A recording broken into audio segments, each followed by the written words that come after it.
First off, let me give you just some sort of basics about what NASTF is. National Automotive Service Task Force was started as a joint effort between the automakers and the independent aftermarket. There were about 5 associations that worked together with the 2 automaker associations to start this in 2000.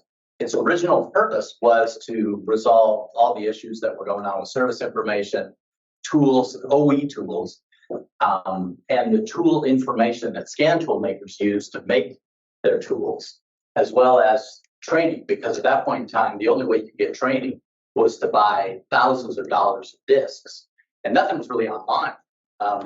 In 2002, Automotive Service Association announced that they'd made this deal with all the automakers to make websites, but prior to that, they weren't. There were some clunky PDF-driven things, but nothing really useful. So we were officially turned into a 501c6 from just basically a group that worked together in 2007. So this is our mission: identify and resolve gaps in OE service information, OE tool availability, tool information, the scan tool information, and OE training. So as a result of that, we work with tool makers a lot. We work with automakers on the tool side a lot. So the service information thing's gotten much better from where it was, but we still have some issues. We've got a couple of brands, problem children. I don't have time to dig into them today, but if you've got questions about brands that you're having trouble with, I'm all theirs. In 2007, the Vehicle Security Professional Registry was started for the sole purpose of making it so automakers had a way to deliver the immobilizer information to repairers. At the same time, California was in the process of passing their law that is now 9954, but it had a couple of iterations in between, that said that keys have to be available and PIN codes have to be available 24 hours a day, 7 days a week, blah, blah, blah, right? That's the foundation on which the basic rules of SDRM were written. Well, we weren't even in their crosshairs at that time. California came to us and said, well, we're not going to register anybody. And so the folks that were writing SDRM at the time, which was ALOA and NASTF, and we had a few groups that came out of the locksmith industry that were helping software development. High-tech locksmith had a developer at the table at the time. And so when that got started, the keys things were added very last minute. You can still see that because the automakers built websites that fundamentally haven't changed over the years and fundamentally are still really clunky, right? There's a few that have gotten a little better, but generally not. So in 2018, we launched SDRM 2.0, which was the online version. We launched that for a number of reasons. One, because the program was about to get scrapped. It was about to get scrapped because of the gigantic amount of car theft that's happening in key codes, code brokers who were already in the registry buying and selling key codes. And so we also had some serious cybersecurity issues because basically SDRM was a glorified spreadsheet that automakers made a call to, and it marked transaction style. It's gotten a little bit more sophisticated than that since then. So we've grown now to where we do other things for automakers. We do security validations on other features of scan tools and things like that, as well as we're in 3 countries. So in the US, we're in Canada, and we're in Australia. And in Australia, we built a basically ground-up operation. The Australian government came to me and said, okay, if you could do it all over, what would you do different? And then build that. So key codes are delivered directly through the app in Australia. Payment and everything's all done that way. We're hoping to be able to move to that with some of the automakers here as they develop newer websites. So just to give you a kind of a scope, we have 41,000 members of NASCAF. We have 7,134 primaries. That's key number to sort of keep in mind for a little later. About 1,000 subordinates. Company admins are something that we just started doing about, I guess, 2 years ago. The company admin is the ability for the business owner to not be a primary, because a lot of them don't work on cars, right? They're dispatchers and all that. We built it originally for the mom and pops, so that somebody could be at home taking a call, start the D1 form, and then they could completed out in the field, so it sped things up and made it so you weren't trying to do it out in the field on a phone or whatever. So anyway, that's going to become more sophisticated in a few more weeks, because you'll be able to structure, depending on how your business is, we can put company admins where you need them. We have the assisted immobilizer reprogramming program that's strictly for immobilizer repair. I'm not going to talk much about it today, but if you've got questions about it, feel free to ask. We've got about 900 technicians in that, and we got 15 service providers that are active right now. So this is our structure. A lot of people think we have 50 people working for us. We don't. We've got a bunch of people who have expertise in 2 or 3 areas, and that's how we do what we do. So our strategic initiatives program guy is new. He'll be here this weekend or on Friday for the show. Folks on the support team. We've got 2 software developers and our software architect that also support the support team when there's something unusual. And then we got a content developer who does our knowledge base, and we've got a web developer. So the NASCAF board is made up currently of 4 technicians and 4 automakers. We're required by our bylaws to have 3 and 3 of each. Just we're able to get 4 and 4 right now. We have locksmith member, but all of our technicians that are on the board are also all BSPs. The tool representative is actually from ETI, Parts Association members from MEMA, our service information providers from Motor. We have to have franchise dealer, so we have NADA.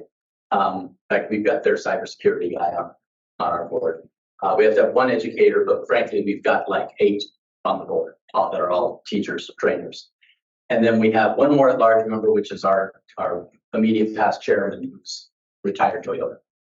He was our chairman for like 6 years. Sure. Can I stop and say, hey, locksmith member?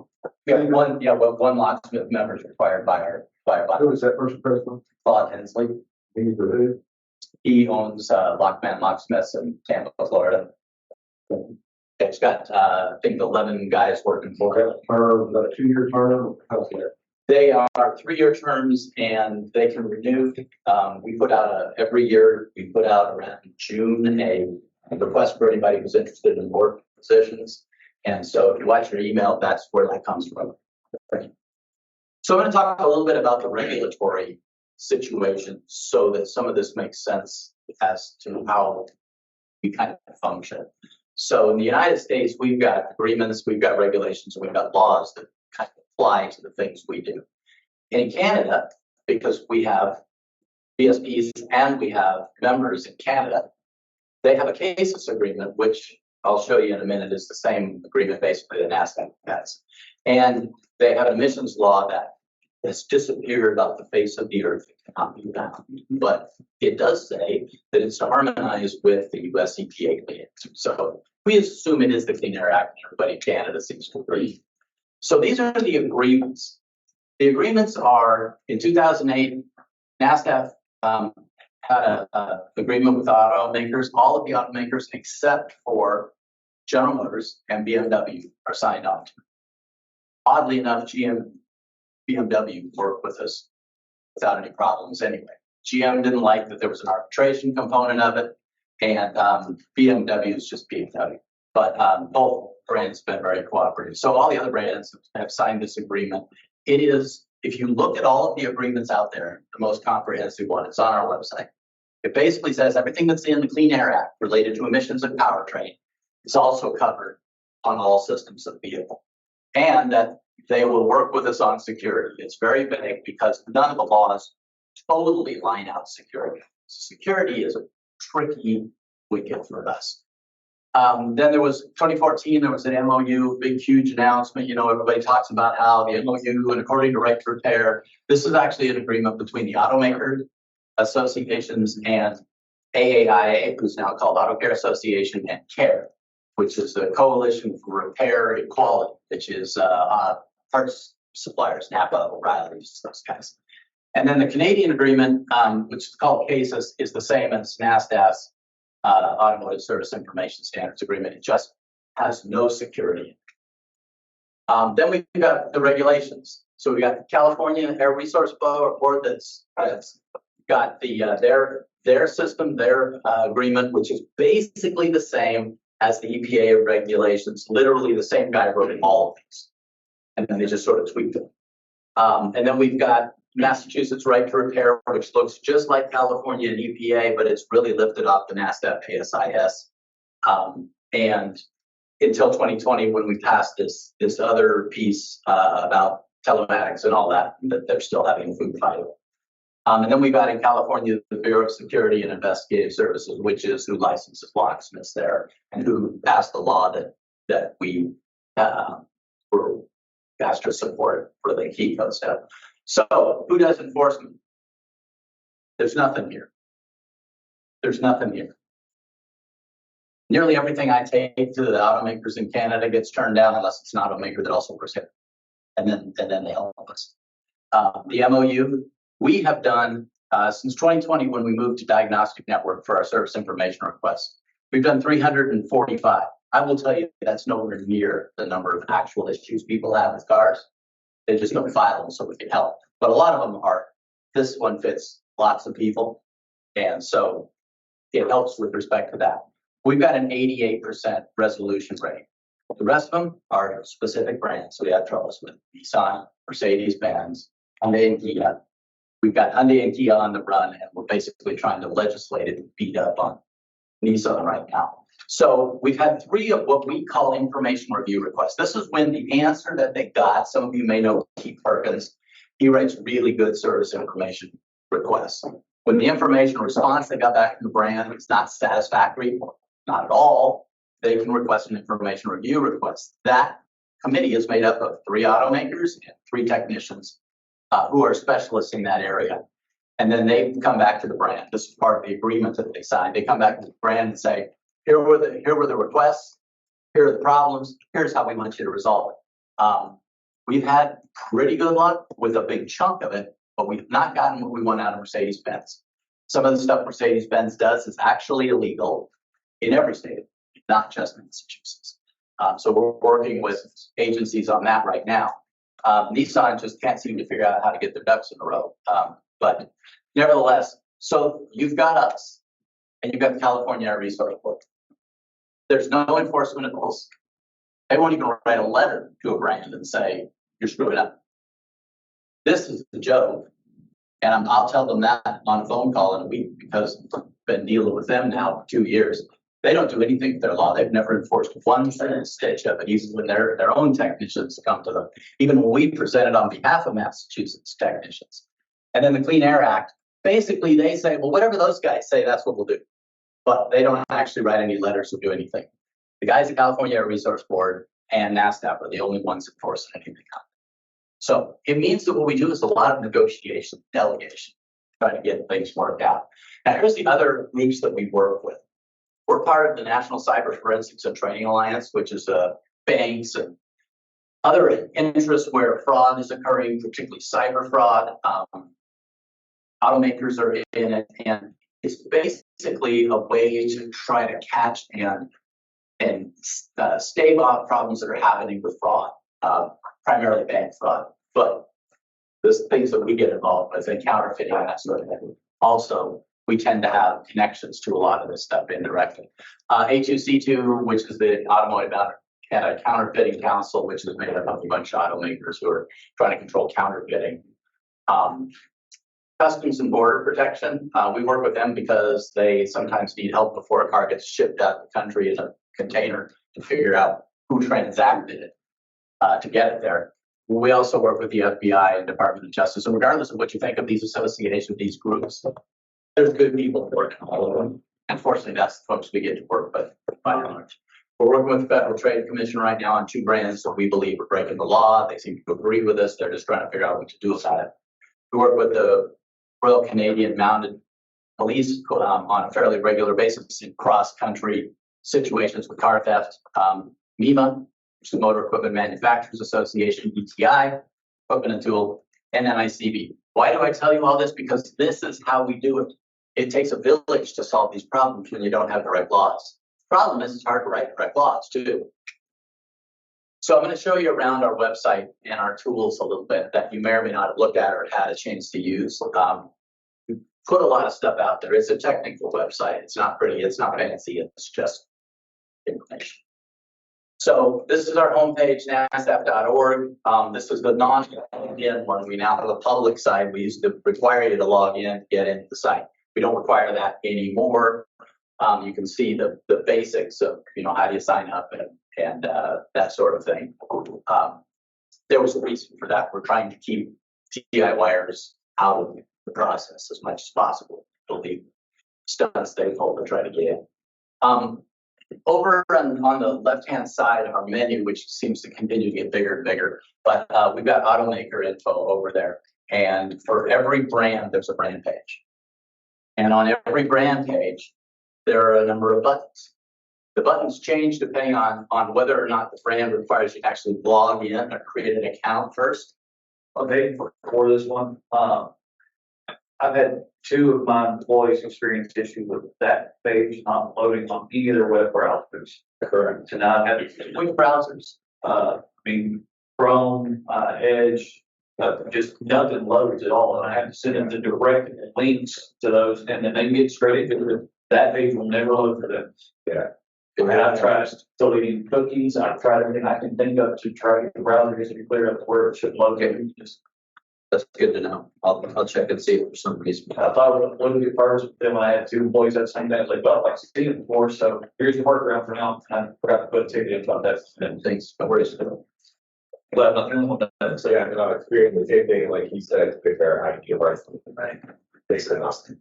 Same issues back here. Okay, that's good to know. There's something going on there. It never happened to me, but who knows why? Maybe because I can edit it and I'm in an admin mode. So That happened to me, but I called in, you guys were able to fix it for me. what we do. I don't know. Your technician said try it now and it loaded up fine. It's just had to reboot. Yeah, kick the machine. Yeah, like Windows anyway. So okay, well that's good to know. Thank you for that. I'll get with our web developer, and get that worked out. Thanks for that note. So anyway, the blue buttons. What will be different from brand to brand? Sometimes brands have got all this stuff like Ford does. That's why I use them. And so we'll create additional buttons, but everybody's got a service information link. They've got a module program link and a training link, and they've all got a support link. So it's key to know that everybody's got a different support link, right? So it's key to know that if you want to file an SIR, go to their support link. Even if they blow you off, you can say, I did it. I went there, I gave them 24 hours to respond to me. They didn't. Most of them are pretty good, frankly. It's just this, 12, 15% of our partner organizations, as it were. So one of the things that want to keep in mind is some of these brands you have to set up an account before you can get into the page. Don't let that put you off because you don't have to pay for it. You just have to set it up and store your passwords. So this is just a link that we got for the for tools. So I went from module programming, I think is where here. Sometimes we've got a module programming and we've got a scan tool if the brand's got 2. So they're not exactly the same. We try to just give you as many quick shortcuts to get places on their site as we could. Some of them you have to be logged in for them to work. So just keep in mind you have to actually set up a free account to get in. So security information. In our world, there's basically 4 types. There's kind of a fifth, but we've got the key and the immobilizer codes that have been sort of part of what we've done since 2007. We've got diagnostic tools, security validation, which we do for the OEs now, and we're setting up for all the aftermarket tool companies now. Assisted immobilizer reprogramming, which again, that's service side for the most part. Some of you may be supporting it, and that's fine. If you want to have a discussion about that, you can do it individually or on the show floor. I don't think it's that relevant, what we can talk about here. Then we've got the theft relevant part purchase, which has not been that relevant to you, except that we finally bullied Mercedes into giving us keys, along with a dealer up in Delaware who sued them. So we've got DOS 3 and DOS 4 keys with a completely insane your mileage may vary version of what you have to give the dealer to get it done. We're working on that right now with FTC because I don't believe it's legal for them to inject themselves into the transaction between you and your customer. And they're basically saying you got to hand them all the information that we agreed with Mercedes would just be stored on SDRM, and we would pass them an email saying you're good to go. That's a VSP who's met their requirements of customer authorization. So this has gotten sideways, which Mercedes USA blames on their dealers' inability to do their job, and I find that. So anyway, we're working on that, but it's a fairly fresh, hot topic. So as you know, they're purchased directly from automaker websites, although interestingly enough, it looks like we're going to be bringing McLaren and Lotus, because I know you've worked with them at the time, into the registry, doing it in the same way that we do it in Australia, because their parent company, they're very small, their parent company wants to do it one way worldwide. So diagnostic tool, security validation, there's two things that we do. We do already, and many of you probably have used it with the OE tools, where in the background they ask for a VSP ID. We've got some brands that are just catch as catch can about how they do it. You may have to only put in your ID or passcode, or others you may have to put it in, and then they may also do a T1 that's forward somewhat inconsistently, and that's a uphill battle, but I think we at least got it fixed going forward. Summer of 24, the ETI member companies, I want to be clear about what we're saying here. This is just some text to keeping on target, but ETI is requiring their member companies, and this is because the member companies agreed to this, that to validate security transactions, immobilize for transactions on the tool, or if they want to be members of ETI. That's what they're doing. Now, we've got some tool companies that are not ETI members who are going to be participating in this. We've got some tool companies who are ETI members who are still trying to decide if they're going to participate in this. So this is in process, but we're going to be hitting it hard with all of the information behind it, and the tool companies are going to start promoting their process. I'm going to give you some details later on about how these two processes within this work, kind of down in the weeds. I won't go all the way down to the tool level, but so that it's user side. This is the other thing that we do. We have a patent on a gateway security process that we've had for a number of years, and we're doing this presumably by December with Hyundai on their GDS and their J2534. They also, as part of the agreement that we have with them, they will also have it available for aftermarket scan tools. So you won't have a auto registration with this. It will just be plump in your VSP ID and a passcode, and it will validate the gateway. We're still working on the details of this with Korea, but all the software is already built on our side, and it's kind of built on our side. So in essence, it'll just token the tool.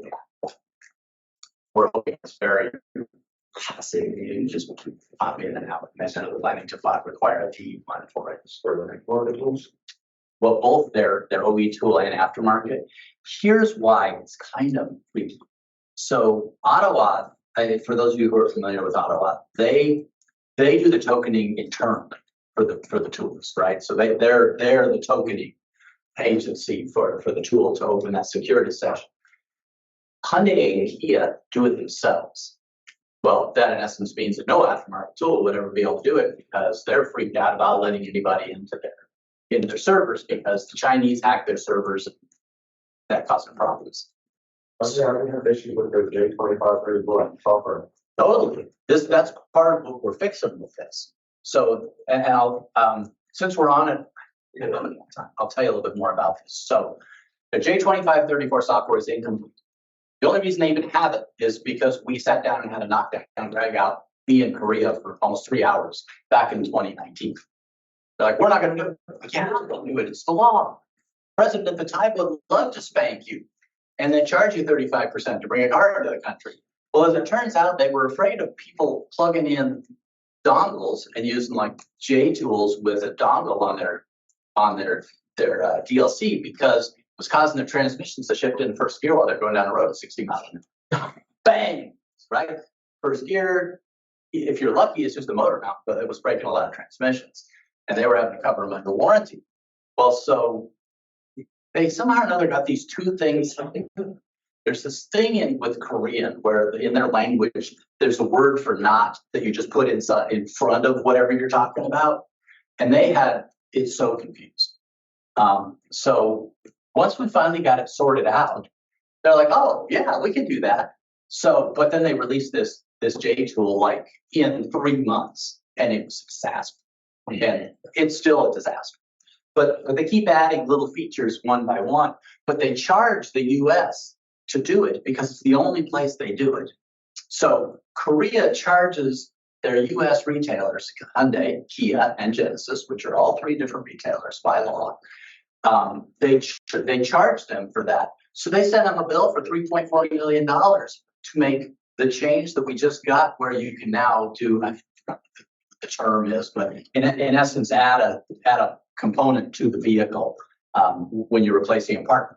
And they're like $3.5 million for half a month of work. So anyway, it's fascinating how screwed up it is. But yes, so their J2534 stuff's supposed to be fixed by the beginning of 4th quarter. In the meantime, we've got their GDS2, Genesis, Hyundai, and Kia in 2 locations in the US. And if you need to borrow one, NASCAF can mail it to you. Your only cost is the round trip shipping, which we'll do as cheaply as possible.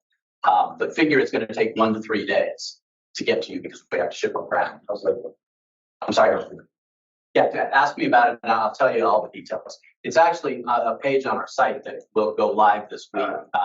We were just waiting for legal sign off from Kia. But anyway, so then this component, this gateway piece, is going to be on that J device because right now you can't do it. There is no gateway. All the gateway vehicles you can't do with their JSON. And the aftermarket doesn't have a way to do it. So they're going to be releasing a process to the aftermarket scan tools through ETI and Bosch, because Bosch was their provider. And then we'll have the other half of this component. So I think we've got it all out. Is that going to go through Poppy as well, or is it just going to be through? You have to have ESP credentials to use the. Just ESP credentials. You'll have to have 2 form factors. You've got a bunch of passcode. Okay. So anybody that wants to use the Hyundai Kia tables or anything like that, only for security items, or they're going to need that for everything? I don't know how they're going to handle GDS2 exactly, but they are going to validate and store a transaction on the registry. So that's all I know absolutely for sure. I'm going to be in Korea. My wife's Korean. We're going there for see family, and I'm sitting down with them to try to hammer this out. You can do so much more face to face than you can do with these guys over the Zoom call. There's just a lot of things that don't work unless you have translated. Just quickly, I'm showing you the Mercedes TRP form, not because I'm going to go into depth on it, but just because it was the one I captured. So if you're not aware already, there's a video on every one of the forms to tell you what to do. Actually, we're in the process of re-reviewing all of those, and we're going to have some newer. Well, we actually do have some newer ones, but we're going to link out some of these newer ones to this because some of these have got COVID instructions still on, and I thought we had changed that. But I know I made the videos, but anyway, we got to fix that. So every D1's got a video. So if you're not sure how it works or what to use it for, just think that what we're really looking for is who owns the vehicle, right? If it's a customer vehicle, then use the customer one. If a customer doesn't own the vehicle, don't try to plug that in. Because a lot of our LSID holders, that's what they try to do. They try to use that customer form when maybe it's at a dealership. Well, if the dealership owns it, where are you going to get driver's license? You know, we don't want the service manager. I mean, first off, they probably don't want to give it to you. So just keep in mind that we're looking at the ownership component, really, when you're choosing which D1 to use. And then also a change to our help desk, because we can't manage the 30 to 40 minute calls that are. So how you doing today? that just go on and on and on. You should hear them. They're very entertaining, but we can't get to enough people. So we've switched to an intake form, so you can tell us what topic. That way we know who to assign it to if it's special or something unusual. So you just tell us what topic. Be sure when you fill out one of these things, tell us when's a good time to get hold of you. They're open till 6 o'clock Eastern time. So tell them when's a good time to get hold of you, because we do call that. We can try to give you directions over email so you can do them at your own pace, but the team looks at these and says this one's going to be better to call. So just keep that in mind. So it's at the bottom of every page, we've got a contact us link, and now it goes directly to our ticket managing system. So some other features of our site. There's one of the videos that didn't load because I was screwed around offline. So I don't know, has anybody seen this on the vehicle security professional page? We're actually launching a new locksmith portal that will just be cards that are built around locksmiths. So they'll be just the features that you're primarily using. So if you haven't seen this, this is a little spreadsheet that you can download, and you can put your usernames in it, put a password on it, and then all those automaker sites you've got. If you're new to using the OE websites, this is a way for you to kind of condense them all in one place. What we found when we did cybersecurity work with some of our LSID holders was that a lot of them just have an open thing on their computer that has all their passwords and usernames in it, so it's quick and easy to get to.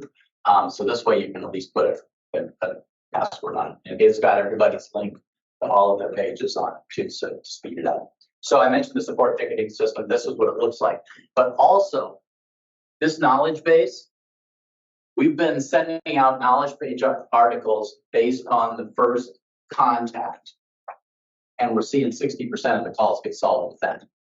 So that means that we must be doing pretty good with that. If you don't think that topic we sent you is right, please give us some feedback, because we'll just keep making these things so that we can have more and more quick 24/7 stuff that you can get to. They're usually video format, so you can see as well as so you can put them up alongside whatever you're doing. So anyway, try this thing out. We're gonna make this thing also. We're gonna be integrating AI into it to help with the search component of it later this year. So a few other things. Who's been on a vehicle security team call? Well, right now you're on one, because this is the same deck I'm going to use tomorrow for it, give or take a few things. So you don't have to show up for tomorrow's call, because you guys are getting it firsthand. So, but I want to show you where you can find that. We've also got the knowledge base, which I've mentioned a couple of times, that is getting more and more sophisticated the longer that we run it. We've got a new tool coming out that we call member lookup. And then we've also got locksmith portal, which we'll be releasing shortly. It's already built. We're just putting content in it right now. So these are our advisory committees that we have. Team vehicle security, we call them teams. That's the one that we would like to have you show up for. That call is it's 3 times a year. So it's kind of every 4 months. We try to fit it into when there aren't crazy numbers of trade shows, although it's going to wrap up tomorrow. But that call is where we want your feedback. What problems do you have? You have problems with the brand, you have problems with the tool maker, any of that kind of stuff, so that we can help you with that, because that's what we do. We try to solve the problems in the middle of these things. So anyway, you can join any of these teams by just going to your account settings. There are little blue account settings. You can go to that and you can click on the teams you're interested in, as well as the brands that.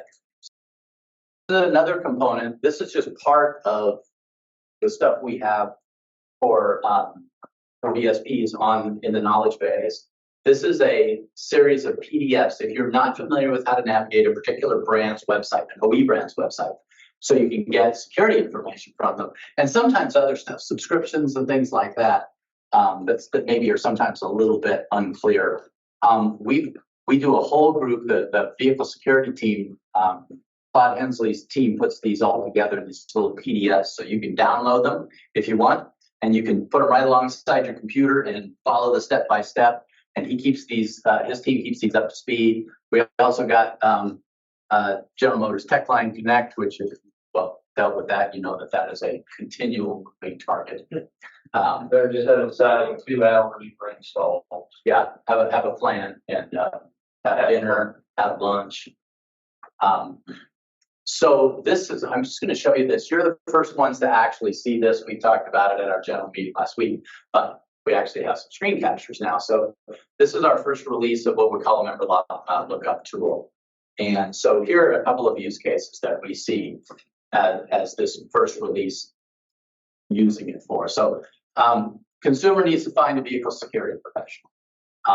That's our first primary reason for doing this. We understand there's some issues right now with Google and some of their algorithms are broken, and so I have a problem with that. Anyway, we've been working behind the scenes with them so that we can push our list out in front of that cost, and it shouldn't be affected by it. So if an NASCAF member needs to find a locksmith, collision shop, or a service repair shop, if you need to find each other, we get those requests all the time. The support desk takes 10 or 15 calls a week from, hey, I got a friend who's going here. Where is there a locksmith? Where is there a collision shop? Where is there a repair shop? Whatever. One of my customers is moving, right? So with 41,000 members, we are effectively the biggest automotive repair trade association in the industry. In fact, you put any 8 or 10 together, they're not even close to the size of this group. So we think it could be a benefit. Now, initially, this is only going to be available to BSPs. So only for BSPs. So that is because we have to do some interesting things with the search component of it for the regular members, because we don't know as much about them nor have vetted them.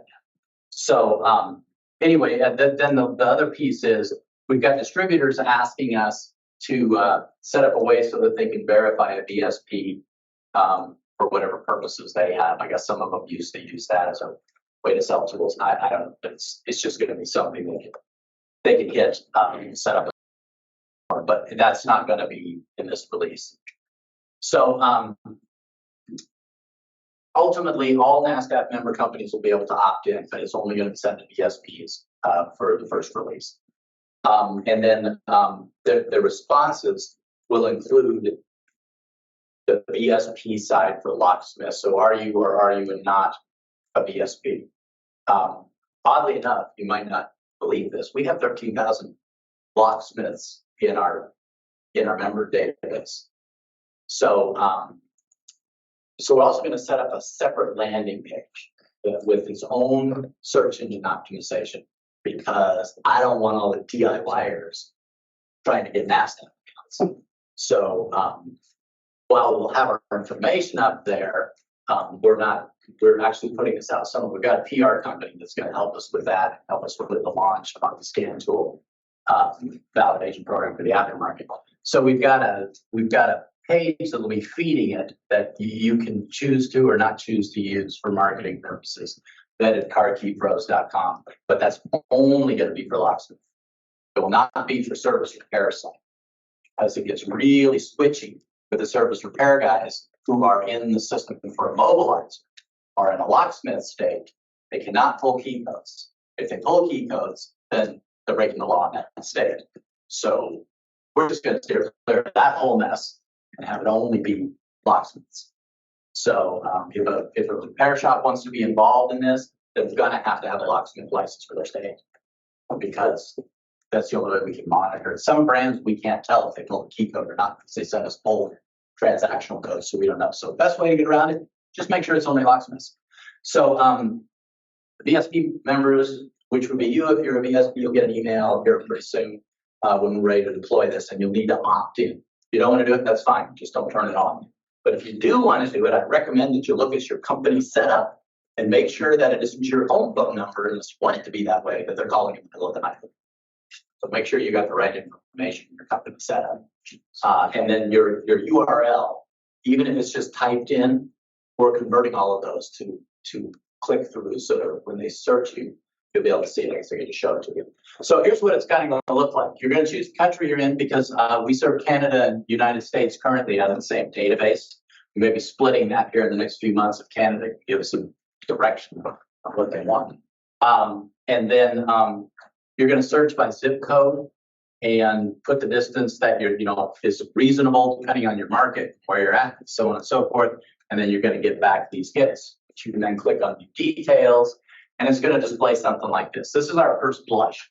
Now we're ultimately working with AAA right now and ASE, and I'm hoping I can go to Aloha and others and get them to also push across credentials that we can just log in the database and put the little logos on there to show, what you got for credentialing. It'll show the brands that you service, and I'll show you how you're going to do that in a second. It's just the same way you do your other brand information, but you can change it. Your business location in your state. So this is consumer-focused information. What I'm trying to avoid by not having addresses, I don't want to tell them where your tools are, so that bad guys can look you up and come steal your tools. And I also don't want to see somebody screaming bloody murder because they think that they're looking up text so that they can coach them from business to business. We get a lot of pair shops with some of the association websites. I had that experience with ASA, and so we're not going to go that way. So there won't be tech details, it's only business details. Now, if you're in multiple states and they put in a zip code, you're going to come up for that state along with brands that own service. Sorry. Hours of operation. Yeah, you can put that in. I'll show you right here. So you can put in whatever you want to put in. Right now it's free form. So just put in what you want. So are you going to have to submit your locksmith classes to be on that registry? You got to be a VSP. I get that VSP within. Well, to be a VSP in a state that has a locksmith license, you have to have a locksmith license. So states like Tennessee, we're not ready. So if there's no, yeah, Tennessee got rid of their locksmith license. So in Tennessee, you won't have to have that. You just have to be a VSP. This is only going to be VSPs to start with. Okay, and then so the same thing that we use when you choose your interests under your account settings is going to be in your under your public search. Details of your company details, which is over here. Now mine says companies. I think yours just says company. It's on an ad, so it's plural for me. But you'll be able to pick the brands that you service, and then when they pick you, they'll be able to see. The next version, they'll be able to pick the vehicle that they own, and then we'll filter by that. But for this, we're trying to get this one up and running because we need it for a bunch of things. Okay, any questions on that before I move on? Okay, I'm going to dig into the potentially contentious part. So why are we doing this aftermarket scan tool validation? This is kind of a gigantic ecosystem, and everybody's got a part in it that they're trying to play. So we had 5 states trying to pass laws. We had Massachusetts senator trying to pass a law, and not one looked alike except that they were going to outlaw the purchase of a tool unless you had a locksmith license. It's like, well, that's great, but or the states don't have locksmith licenses, and we're going to pass them. So you're going to bring back locksmith license? Because we're all down with that. Oh, no. Well, how are you going to do it? Well, we don't know that. So we spoke to them. This started back in early 22. NICD, we had ETI guys on the phone. We had some of the tool makers on the phone. But the core issue was the sheer number of these programmers that are showing up. People get caught stealing cars. So they got a target on them they want to solve. So they started subpoenaing these tool companies, saying, okay, we want to see, what cars were transacted so we can figure out whether these were all stolen by the same guy, blah, blah, blah, whatever the reason may be. We don't really get to see that. We're kind of on the front end of it. We help make a connection with our law enforcement component from the tool maker and the law enforcement agency. So the why is car theft has gotten crazy. Tool theft has gotten crazy. Injuries have gotten crazy. We were on the phone with the Oregon Auto Crime Task Force yesterday, who just joined our law enforcement team that's passing information. Because a lot of times these guys are working state to state. They move from one state to another, let it cool off in one place, and then they move and they hit another. And I'm in one of the top states for car theft in Colorado. So we had this Portland group that was coming to Colorado and working at DIA back up to Portland for a while. Anyway, the numbers have started to level off, but we haven't had numbers like this for 30 years before a mobilizer was even a thing. So this is why their laws were coming to us, and we said, look, we've got pretty good size. We've got a way to talk to folks. Why don't you let us take a run at it? So they agreed to all sit on their hands and let us work on this thing. And so it was either going to come down that it was going to be a law that we didn't like. And by we, I mean collectively. We have a group of 8 locksmiths that I meet with. We get them on calls and talk through stuff with them. So the numbers had to go down, simply put. And we needed a way to speed up the process to get information to law enforcement. So our proposal was, let's just take the locksmiths off the plate. Let's put them in their own environment. And when they transact, they'll store a transaction. If you see a bin that's transacted by one of our members, I would be shocked. Last year, for the entire year, we had 6 cars that were stolen as a result of work of a VSP. 6 out of 300,000 plus transactions. All but one of them were a social engineering situation. And some of them were even a little sketchy about whether you call them a car theft when a husband and wife are stealing cars from each other. Which is, by the way, still our. Out of those cars, how many of them? Is there any data that shows that? Not really, because it would be a big amount of time crunch. If I'm looking at the Kias were big, and the 900 and the 2006 GM truck, I think still number one and it has no multiplier. Yeah, no, aware of that. Yeah, but exactly. So the thing is, something had to happen. Politics, reality, 2 different things. So we've been playing politics with the politicians, numbers with the law enforcement folks, and trying to basically get our members out of their crosshairs. Because they come to us and say, well, we think these locksmiths, and I'm like, confidence.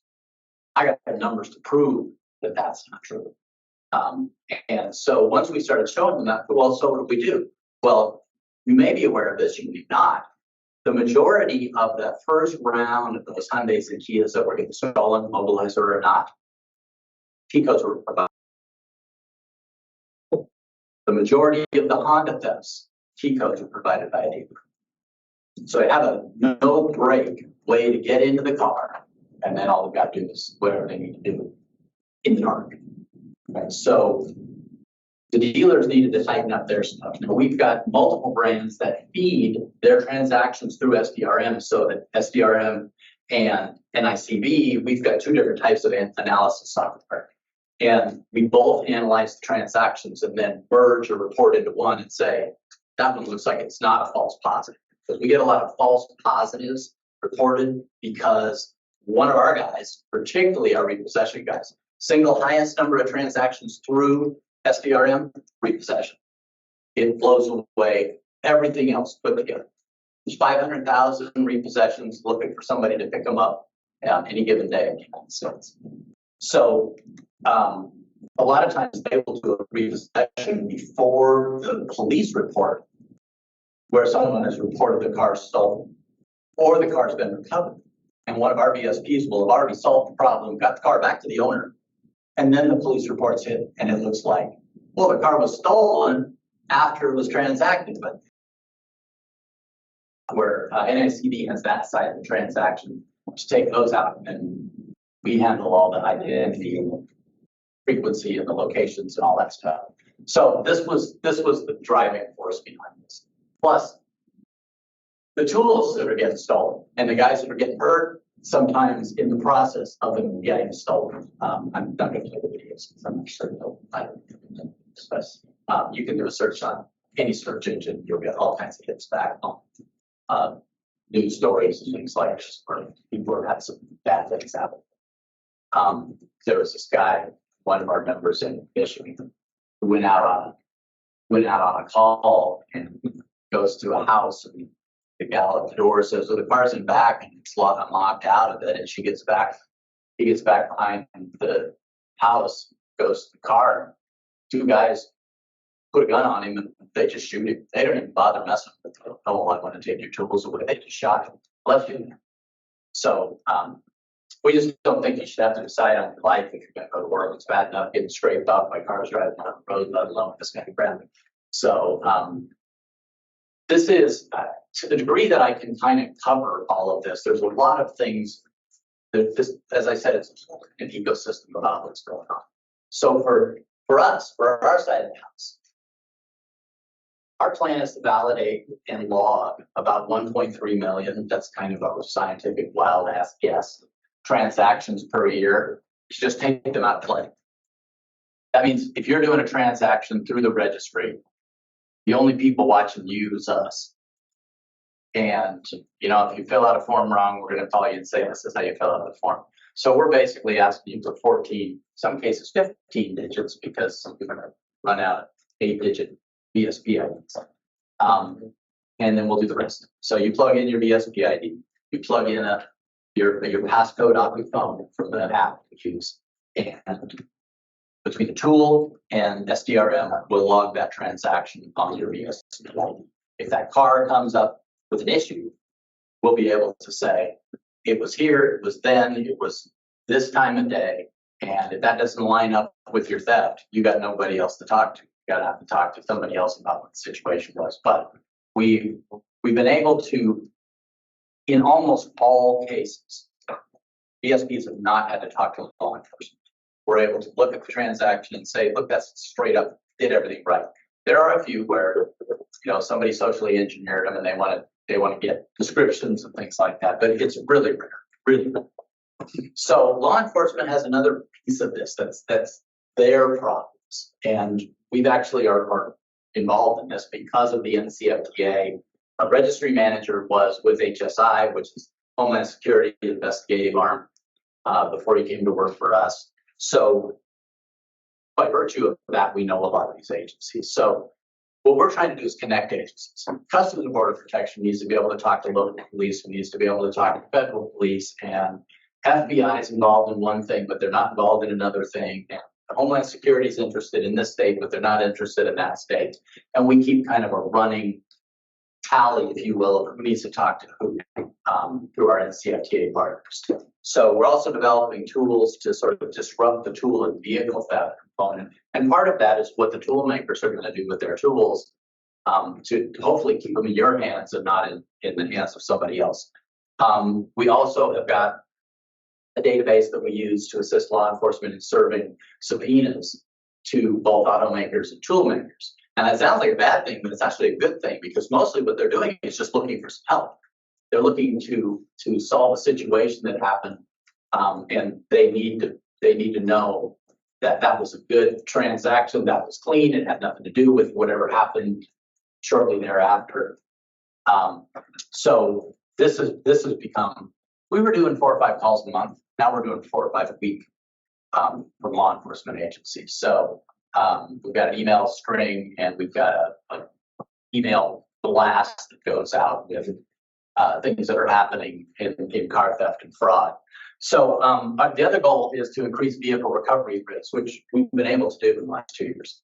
We're getting more of them back than we ever did before. And when I say we, I'm talking about the entire law enforcement and automaker ecosystem, because they're all talking to each other now. And then continue to increase collaboration throughout the entire vertical.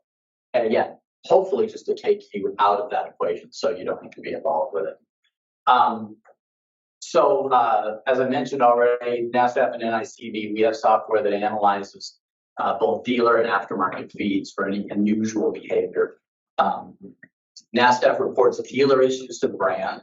So we just go back to the brand and say, hey, this dealer, this cat, this dealer, you should have a look at that. Something's not right there. They set the rules, we just monitor them. And then we audit, you probably heard, we audit accounts that have issues to correct weak business practices. 90% of the time, heck, probably more than that. It's just a weak business practice. They're not filling out a form, or they're not taking a good picture, or it's just simple things that get them in trouble. So only the most egregious actors actually get suspended permanently. So I think it was maybe 20 last year. They don't have to give these. No, but they've got it, but it's the same thing. They've got an ID and then their store has an ID. So we track them on that. So they push the transactions through. So it's in essence the same thing. However, there are a couple of brands that are, the dealer techs are becoming ESPs. We do it in Australia for Hyundai and Kia and Genesis, where they're actually, they are ESPs. They log in and same credentials as everybody else does. But to make it simpler here, we track off of their internal IPs. So in essence, we're able to see that transaction come through. It's logged just the same way as your transaction is logged. And if there's, like 2 o'clock in the morning, there were 5 key codes pulled from their system. That's like that. Maybe it's a guy working late at night, maybe it's not, but that kind of thing would go back to the brand and they go to whoever their field service rep is and say, hey, check on this. So it's sort of similar to what our registry does. In fact, he trained them. So that is not tied directly into the new car dealers. Not at the moment. We will be with 2 or 3 brands in either late 24 or early 25 because they have a problem with too many people having this. One brand's got basically 1,500 stores and they've got 6,000 people that have access to key codes. They think that might be a little extreme. So this way, they'd have to be approved by them. Similar to our approval method, they'd have to be approved by them before they get So, yeah, but not direct. We just take keys. So it's similar, but different. So I just wanted to show you the one example of a situation that we've been involved with, so you can kind of see what this whole thing kind of looks like. So we had a bunch of car thefts, primarily Honda brands, Acura in this case, some Audis and some, and oddly enough, some Buicks. I say oddly enough, but it's just sort of an unusual situation. But nevertheless, we had these guys who were stealing cars in groups, big chunk at one time, with Gone in 60 Seconds style. They obviously had done their homework. They had all the information they needed.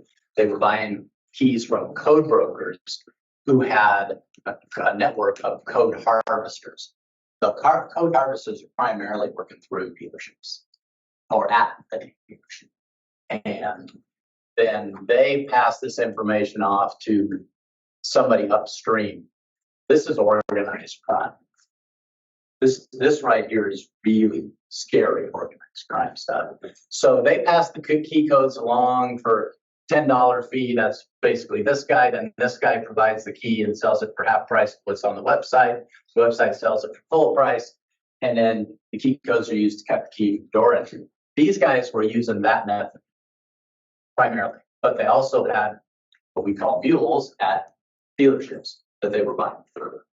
So this thing went on for quite a while, but because we were able to inject into some of the dealer traffic and see what was going on, and we were able to get information from the brand like the minute it went down. NICB and NASCAF were able to pull together, here's your list of the cars that are probably going to be transacted, and the cops were waiting for them. So they got these guys because they knew where they were going to be next, and this was stunning. And it was like just daily job for them, go out and grab some cars, and off they went. And Customs and Border Protection also was receiving all of these feeds because a lot of these, they were moving them out of the country. Most of them going to Africa, interestingly.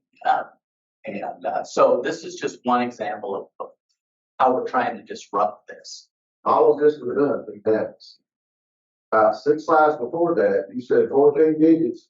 You're all in one city. Did I hear that right? No, they didn't.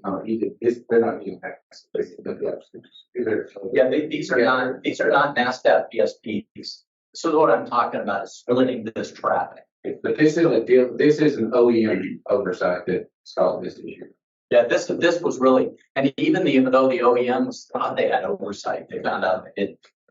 Right, and some markets Like in a really small market, they may be able to get 5 codes a day. But in a big market where there may be a lot more traffic and maybe they do a lot of new car prep and they're buying a second key or making a second key for each one, well, they may have almost unlimited numbers. So that guys know who, they know where.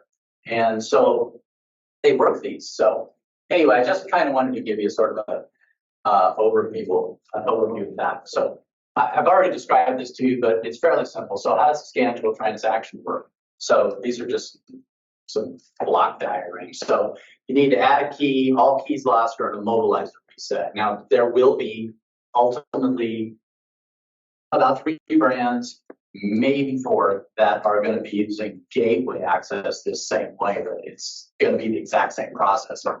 So you basically plug in your VSP ID, you pull a code from our 2FA app, and you plug those 2 in. They validate it against us, and then they also send us payload information. That in essence, here's the information they put together. It doesn't matter what's in it, and here's where SDRM logs the transaction and completes the D1. So the system does the D1 for you. We think we know enough about this that if there were to be a problem, we know exactly who to call because you would have had to give them your phone to be able to do it. We made this argument with the automakers. They thought it seemed reasonable. So I am hoping that what we can do is ultimately get these D1s down to where we are doing them more than 90% electronically. So we will see. The customer ones may still continue to be an issue because we do have a lot of attempts at socially engineering BSPs, and because they call us and say, this doesn't sound right. Does it sound right to you? Probably. So here's basically what it looks like in a big block. So when you complete the process, it's going to send a transaction. They'll validate you through what we call verified BSP. They send a payload. It stores a transaction in your database. This all happens in milliseconds. Then this is the other process. This is the offline 24-hour process. It is built for locksmiths. We really don't see a lot of other uses for it. It's really primarily for locksmiths who get into situations where you're underground, you're in the middle of nowhere, you're on a train car, whatever the case may be. That's what this is built for. So it's got a few additional requirements in it so that it isn't a one-time authorized and then you can go steal cars with it. In essence, if the Wi-Fi connection does not work because there's no connectivity, you'll be able to confirm the login. You'll have to log into the tool again to say, I want to go into the 24-hour mode. Not all tool makers are playing off this. Some of the tool makers are totally focused on service repair, not on locksmithing. So they probably won't have this there too. They may change their mind, but nevertheless, that's good. That's the case. So they will ask you to log into the tool again to start that. They also will know your expiration date. We're passing that to them because that's really the only thing we can share with them that they can hold to know, because we know you might put a tool in the truck and leave it there for months. And then, crap, I'm in the middle of nowhere. I need this tool because it's the only one that can do this offline stuff, right? So we're trying to really figure out the most bizarre edge case situation so that you can still work. So it'll ask you to provide your VSP ID and 2FA. You'll pull the bin off the vehicle unless it's so old it doesn't do that. And then you'll for each transaction you'll have to enter 4 pieces of data: your username and password for the tool, your VSP ID and passcode. And yes, we can validate that passcode when we get it. Even if it's months later, we can validate because we'll know date and time and when it passed, our system can back up on this. So then it'll do it that's what I described here is that internal VSP validation. It'll encrypt the transaction on the tool. We're not dictating how the tool makers do that, but their goal is to encrypt it so that even if you were able, if you're really smart and you knew how to break the tool down, if you were able to get in there and try to move the date and time back, you still wouldn't have all these pieces of information. So we've got a lot of smart tool guys working on that piece. Then your 24-hour clock starts. Each transaction, as I mentioned, has to be validated once connectivity is restored. And we're thinking like in the situation like the folks that have to do the keys on where the keys all get stolen on the way to the dealerships.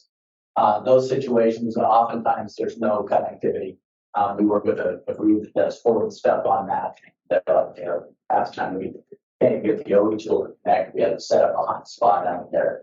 So anyway, once say you go back to the hotel that night, still got a whole bunch more cars to do the next day. Just connect, upload them, and off you go. The only place this could get to be a problem is if you forget to upload it, and then you get out in another situation, you pull that tool out again, it doesn't validate. So then you're going to have to go find a connection and upload it. But we figured that will only happen one time. What's the plan to stop people from just, because these tools are all on the Android tablets.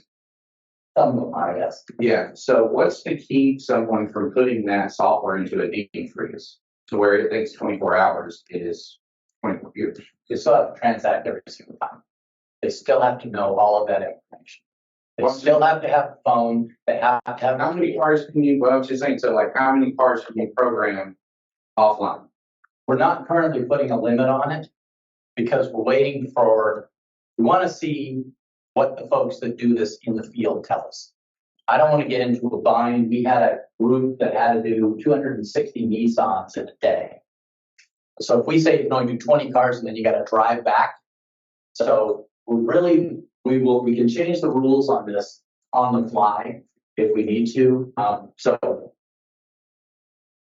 that's going a little past where I want to go. Because if I was, is what I would do is I would deep freeze the software to where it takes a long time. But then we could just delete, what happens if the log gets deleted before you connect back to the site? If you try to change the login or you try to change the transaction log in any way, shape, or form, the tools are shut down. Lock it down. That's the plan. That I don't know how everybody's doing it because we did not dictate how the tool companies do it because they all got different operating systems, they've all got different strategies. We just said, here's what needs to happen. And so we have some of these that we've already tested, some of them we haven't seen yet, some of them won't be market first. So anyway, so from your point of view, you've got 24 hours to do this, and then we figure it's not something that most of you are going to be doing all day. So we figure there's got to be a shop where you've got your phones so you can upload it. These are really small data files. Y'all's new app is going to be coming out for the 2FA. It's able to work like Hockey with offline and still produce the code. It's actually way better for offline. But it still does generate code offline and thing on it true.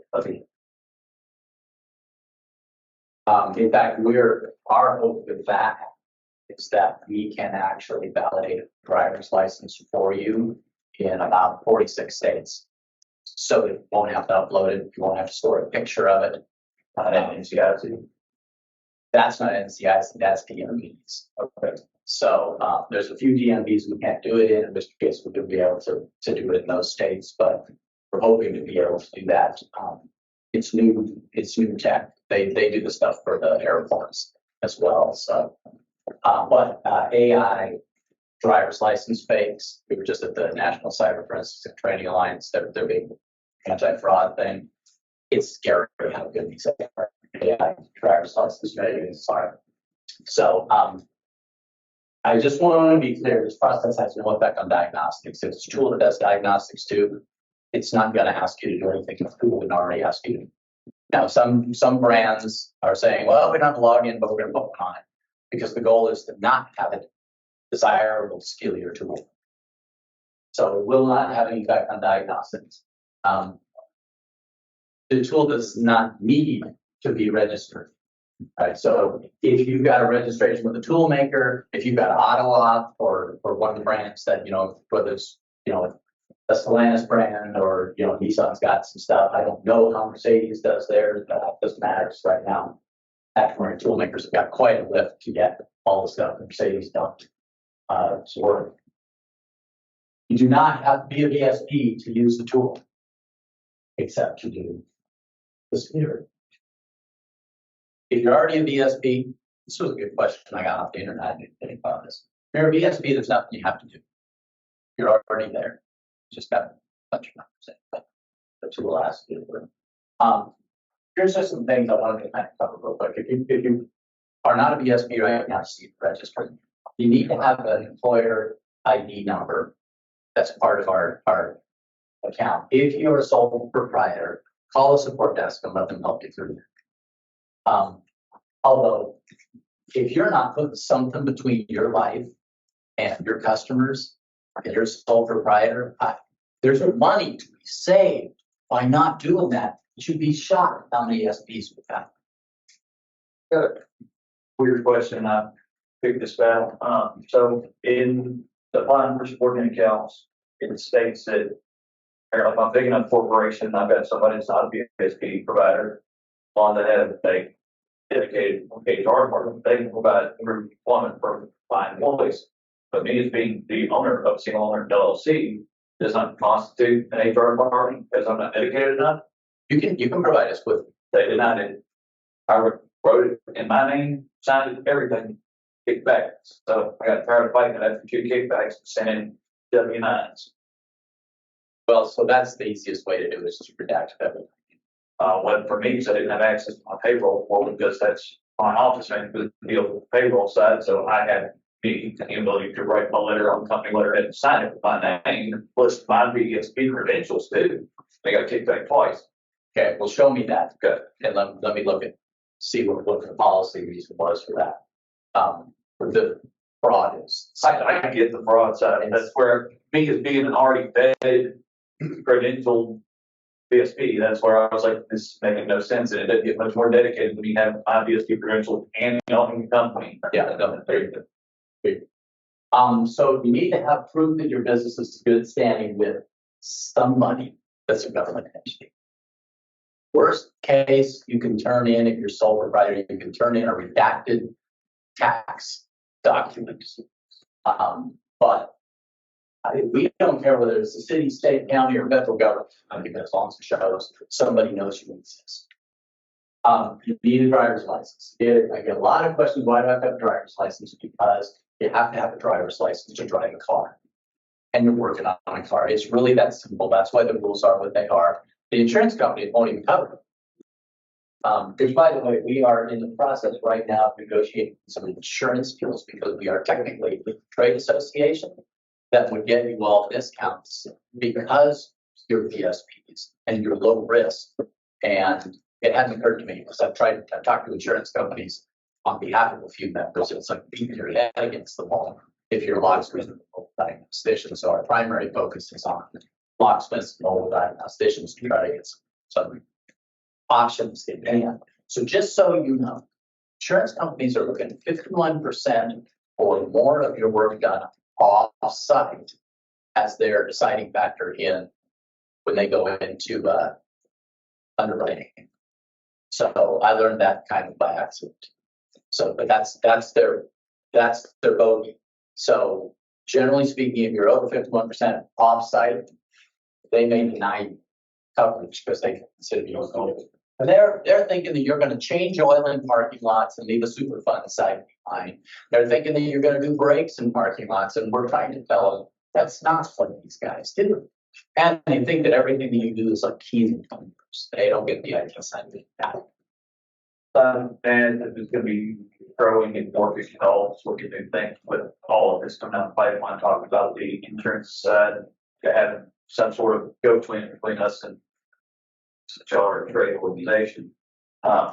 Is NASCAF going to look at dedicating a person or two to insurance on the locksmith's behalf? Because like when I teach my classes, I go over the insurance and save my company, and most people don't know they need it. Yeah. So, you know, what we've been doing with CNA, CNA is on our website, Environmental Learning Center. They will take a call when it's subordinate based, when it's if you want to do a bond, and even if they don't get the business, they'll help.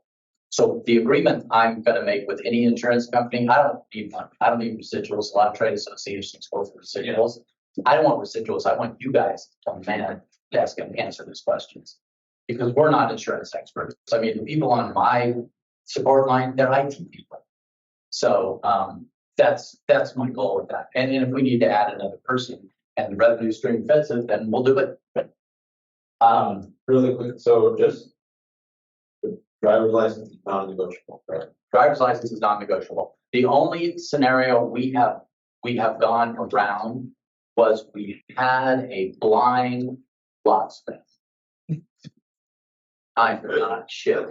I don't make this up. Rather than the consensus.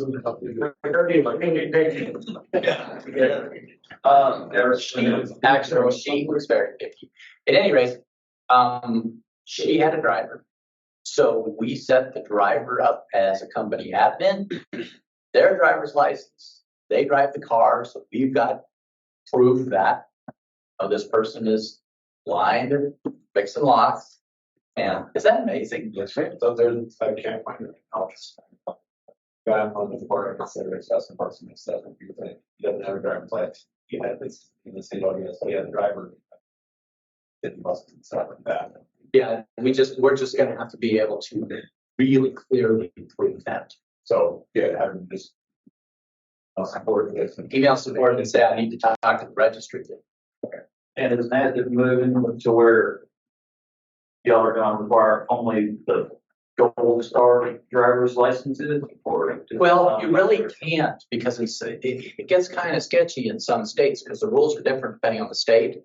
So while you need a real ID to fly, some legally able to work individuals, right, got work permits, will not have a real ID. So in those states, we allow the licenses that are not for federal use or whatever it is, as long as they can also demonstrate that that they're allowed to work. And they pass background check because guess what? A lot of them are here because they don't. Yep. So The development charge, like, is that for the person you're doing work for, or is that? to be in the registry. Yeah, oh, okay. Yeah. So the driver's license thing for the customer, the person you're doing the work for, the customer specific, Yeah. customer authorization form is because we've had people almost lose their businesses over getting sued because they may keep for somebody who didn't have a driver's license. And then they went out and got in an accident. And then the attorneys had to hate it. So, yeah. Don't make it easy for them. If you choose to do it, it's out. We say don't do it. Yeah. Can you like you're validating those driver's licenses, like, and we can't yet. Okay. The technology is really, really new. And right now we're just trying to figure out how we're going to do it because it's $1.50 a shot. 1.3 million transactions. Yeah. Of course, we're not expecting all of these funds attached to them, but customer authorization or customer D1s, we do about 60, 70,000 of those a year. Right. So trying to figure out how to fund it.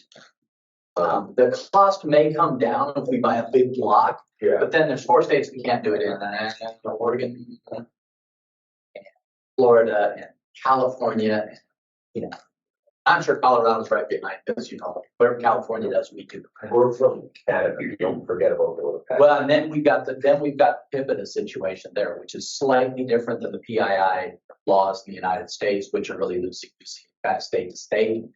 I am actually currently working with what used to be Industry Canada, ISED or IAV, I can't remember what they do. It's one of those I ran by, acronyms. Yeah. Anyway, I'm working with those folks right now to try to shore up how we're going to do that because they see the need to be able to know who's working on the car, but they're trying to also shore up their personal privacy things. And so we're working on that now. Right now, if you are responsible for validating that driver's license, but not uploading it to the system, because it's not legal for us to store it in the United States. So if you get a car stolen, it's on you. You can't help them. We need drivers like. Yeah. So, but what we're working on right now is to move to set up a server in Canada that would use the process and store only the Canadian data on the Canadian side, and then you would be able to do that. So we're just working through the details of that. I mean, that's something I've been trying to get somebody to pay attention to for like 6 years. And all of a sudden, 2 weeks ago, they're like, we got to talk to you about it right now. Okay. I was just gonna add last thing. Yes. The cost of making those transactions, like, $1.50 transaction. I run my business in a way it's I can pay rent. Right. Customer. Yeah. So just add $1.50 to the bill. Well, we currently don't have a way to bill you. I mean, we do, we don't have a way to bill you. I'm just trying to figure out, because we're a not-for-profit, I can do a lot of very creative things with how we price things, right? So if I can figure out how to stick it inside of the overall process. You know, we always look for ways to trim money here. Which, by the way, for those of you who are freaked out about paying $425, which I think is what, about $17 a month. But if you're freaked out about it, what's that? Yeah. If you're freaked out about that 7,200-ish number that I was showing you, I think when we get 12,000 primaries, we will probably be able to drop the price to about $325. And because the amount of money that would be generating at that point is way more than we need to operate. I mean, we wouldn't even be able to find stuff to spend it on, except to take you all every trade. What's that? Spend it on $1.25 transaction. Yeah, I still don't need that. Because that number is about $400,000 or $500,000, right? You know, so Is that the projected number that you believe will be? Because that's my scientific wild guess. It might not be that high. The problem is that some things are scalable and some things just are fixed. So the fixed stuff is going to help me to be able to drop the price. What we're waiting to see is what happens in the next 6 months with our background check costs, because we've got 3 people doing those right now at NCFTA. If I've had 4, I mean, these are like FBI agent level pay. So it gets kind of expensive, but we might be able to figure out how to put on an intern, because they're always looking for something to do with interns who can still do all the work and then have somebody, you know, review them and keep that cost down. So we're working on that right now. We're in a 6-month gathering data because the numbers of registrations have gone up. So that's my best guess. I haven't plugged all the numbers in because I need to see a little bit more where it's going, but I think so. So proof of ownership or employment in your business. Now, for those that have owned their business for a long time, we are really good at making you feel like criminals, because you can't find your documents that go way back, or they've not been updated or dated in years and years. If you get into that fine, don't get pissed off. Send an email and say, hey, figure out how we can do this, because I opened my business. My business started in 1961, a little before I was born. And when we signed up, we just had the original founding papers, and that was like something you filed in the city of Denver. They said 1961 on it. David Lowell said, what? A locksmith license, if you're in the state that requires it. Surprisingly, a lot of locksmiths don't actually know whether their state has a license or not. True story. They call them certificate of insurance with NASCAF named as a certificate holder. Careful not to ask to make us part of your insurance program. We'll rank up your costs. And we had a couple of guys do that, and I'm like, yeah, you need this guy's back. Change it to certificate. The price went up. So anyway, $1 million in commercial liability, and it's now emailed by your agent. COI@NASDAQ.org. Again, we've had illegible, we had fraud, we had all kinds of things. We believe how many people send in edited PDFs of their COIs, so we don't make new pages. We don't even use the same font. I mean, duh. We don't mix it part of the application process, because it still looks like it wants you to put something there, and upload a file there, then it kicks it back. Yeah, it's Even if you have sent an email and it still triggers it to get kicked back, going, I didn't like that. it's going to completely disappear. Okay, thank God.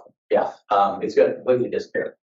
We just haven't gotten that out of it. It's hooked to some other things we're working on. We didn't break that out as a separate piece like we should have. So anyway, these are the documents. You can find this on the VSP page over in the left-hand side of the menu.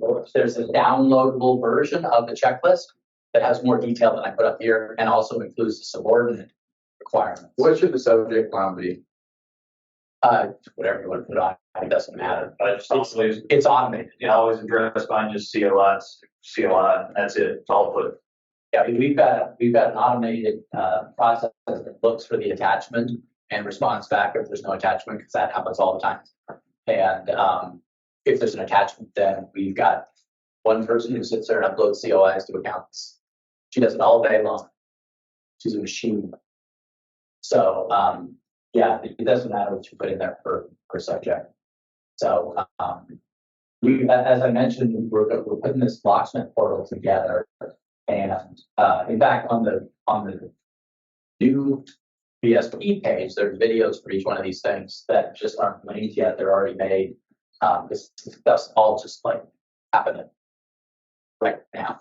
Right, so those videos, when they're up, they show you how to do each single one. They were done by the registry team, so if they disagree with it, they were the ones who wrote it to me. And then we've got a locksmith who's also a really good writer, who's helping us to rewrite a lot of the documentation that we've got out there, so that we make sure that it makes sense to you. And that's that.